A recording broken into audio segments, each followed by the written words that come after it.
A new type of DAC? A new type of DAC? New type of DAC. So sit down, grab a cup of coffee, and let's talk about the SMSL D300. It's a new type of DAC.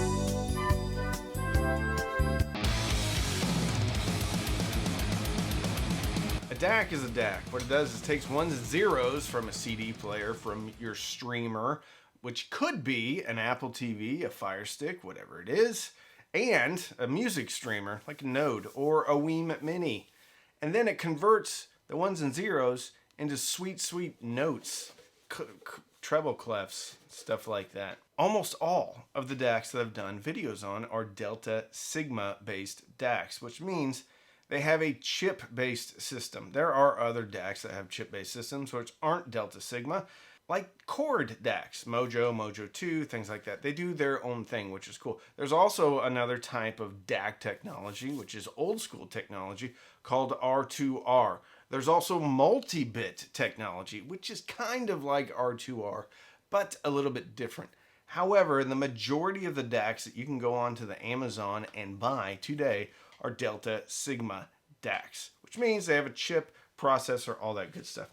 The majority of the time, those chips are either AKM chips until they had a fire, and then they became all ESS Sabre chips, which there still are. So AKM, Sabre, sometimes you have some Cirrus Logic stuff, sometimes you have some Burr Brown stuff, but the majority of the time it's Sabre or AKM. That's why this product is so interesting. It's the SMSL D300. It doesn't have a Sabre chip. It doesn't have an AKM chip. It doesn't have a Cirrus chip. It doesn't have a Burr Brown chip. It's not R2R. It's not multi-bit. It uses the Rohm chip, R-O-H-M. When in Rome. If you are new here, thank you so much for watching. Would you do me a favor? Would you like this video and subscribe? I have over 600 videos. Chances are there's something here for you. DACs, turntables, amps, home theater, all sorts of things. But I really appreciate you watching. I do this for a living, so it means the world to me if you'd like this video and subscribe. Apos Audio sent this in for me to review. Thank you so much, Apos Audio. If you don't know them, go check them out. I'll link them in the description.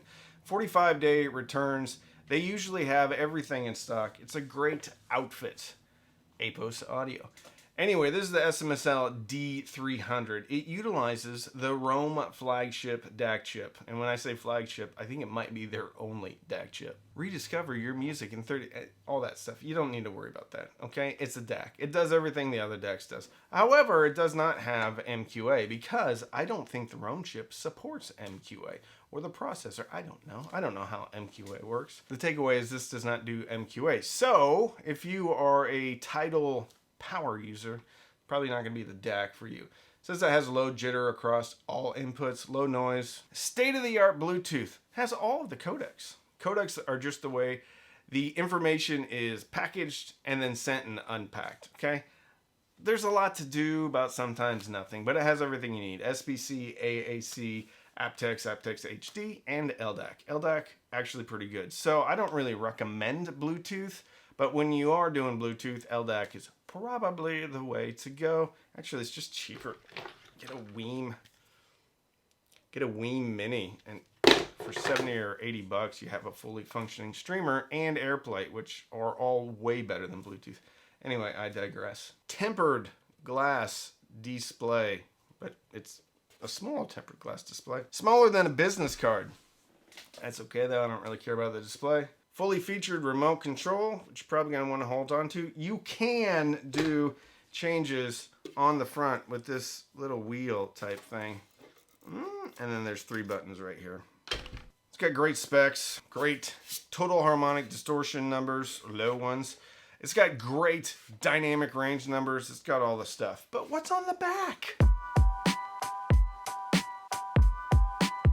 On the back, pretty straightforward for the DACs. It's got a balanced output and RCA output. Has a coaxial input, 1 optical input, and 1 USB input. Has a IEC, whoopsie daisies, power connector, and then, I do that every time, master power switch on the back. On the front, you have this wheel thing, if I can get, there we go. That spins around so you can navigate the menus, and then you have 1, 2, 3 buttons, one of which is a power button. So really you have 2 buttons, menu and a function. I was able to navigate the menus on the front panel. It wasn't the easiest thing in the world, but I could still do it, which is great because I do not like DACs where you can't actually get into the menus without the remote control. So, point to them. How does it sound? The D300 sounds pretty good, better than average. And it is a departure from the cacophony of Sabre and AKM DACs out there. So I think it's good. It's good to be different. This is almost 2 DACs in one.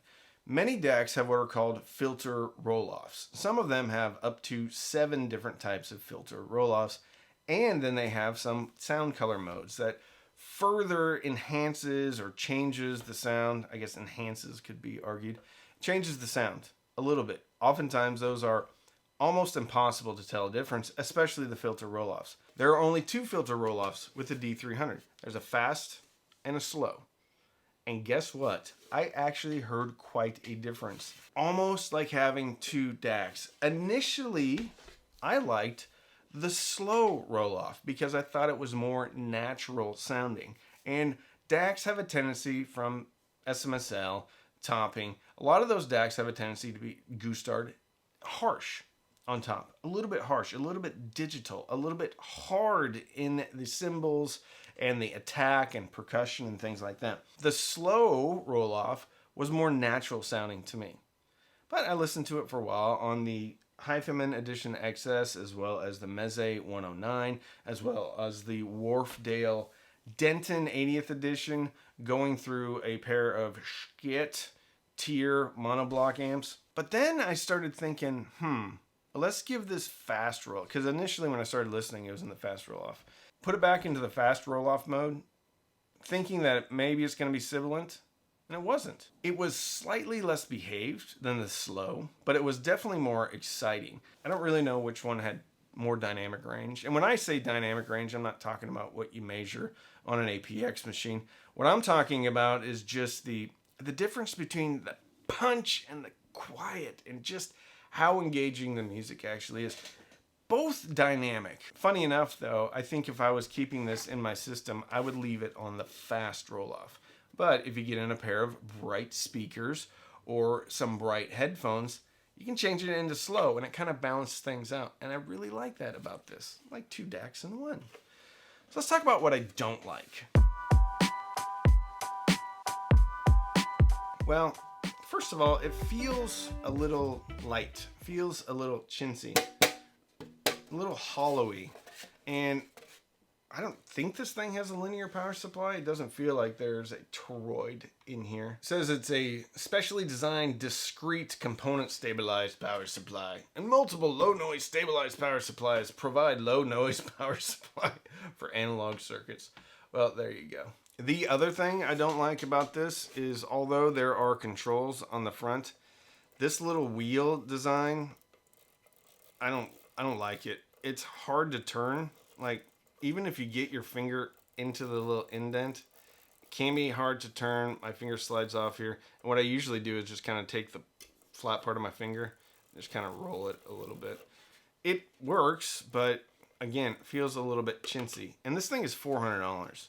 So for a $400 DAC, I don't really feel like it should be chintzy. I feel like the build quality is not up to speed for a product of this price point. Display, fine. You get everything you need, PCM. You can see what's going on.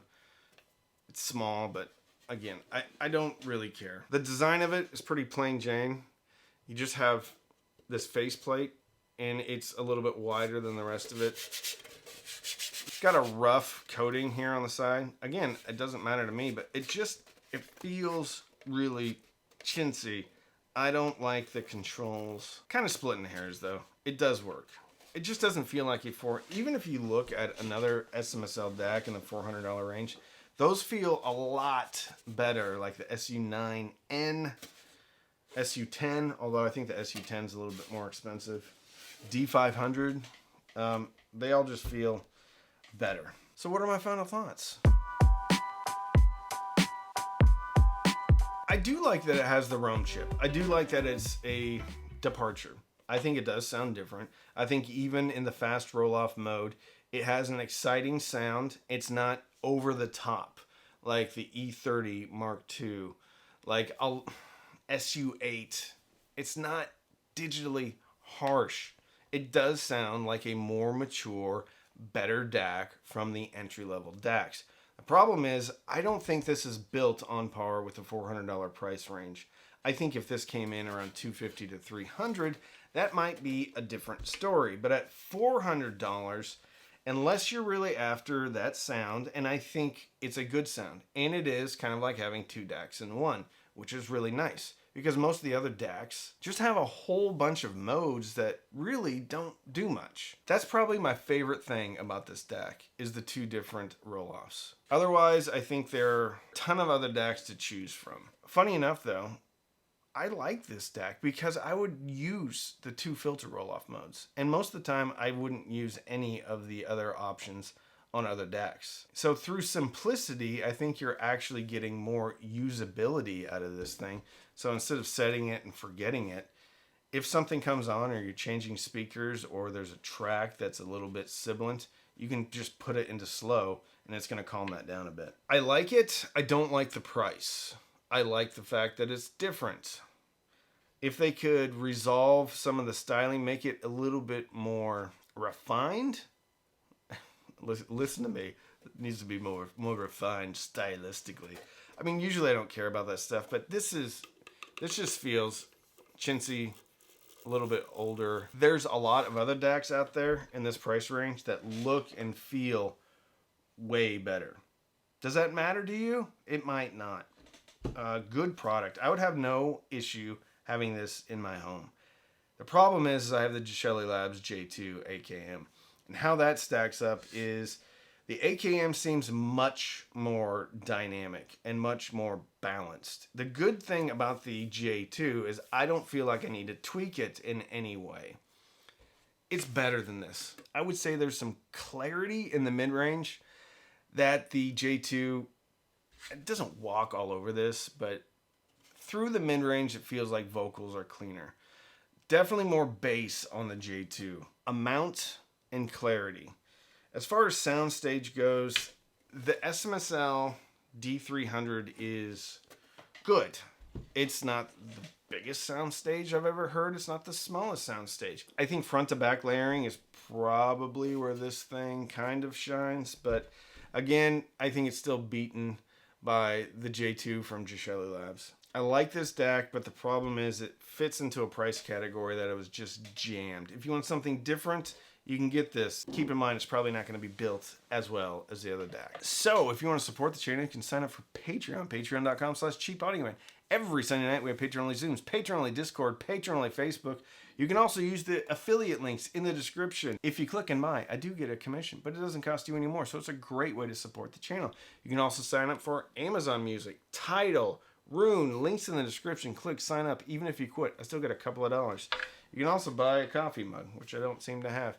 You can also use the thanks button down at the bottom of the video next to the share button. But please, don't feel compelled to buy anything. You watching and subscribing is the most important thing anyway. So don't binge watch anything on Netflix or Hulu. Binge listen maybe through your new SMSL D300 and fill your soul with happiness. And with that, I'm Randy. I'm the Cheap Audio Man.